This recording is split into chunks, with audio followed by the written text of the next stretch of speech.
In this video, I'm going to show you how to create quick arrows in AutoCAD without any text. Start by typing mLeader Style in the command line and press Enter to open the Multi-Leader Style Manager. Create a new leader style and navigate to the Leader Structure tab, then disable the Automatically Include Landing option. Next, go to the Content tab and set the multi-leader type to None to remove the text component entirely. In the Leader Format tab, you can customize the arrowhead type and size to suit your drawing standards. Click OK to save the new style and set it as current. Now, whenever you use the mLeader command, AutoCAD will create simple arrows without text boxes.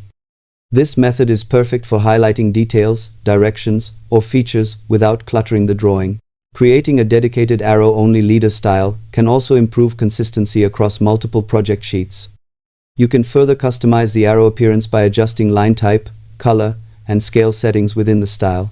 Saving the style in your template files will make it available automatically in future drawings. Thanks for watching, and happy drafting in AutoCAD.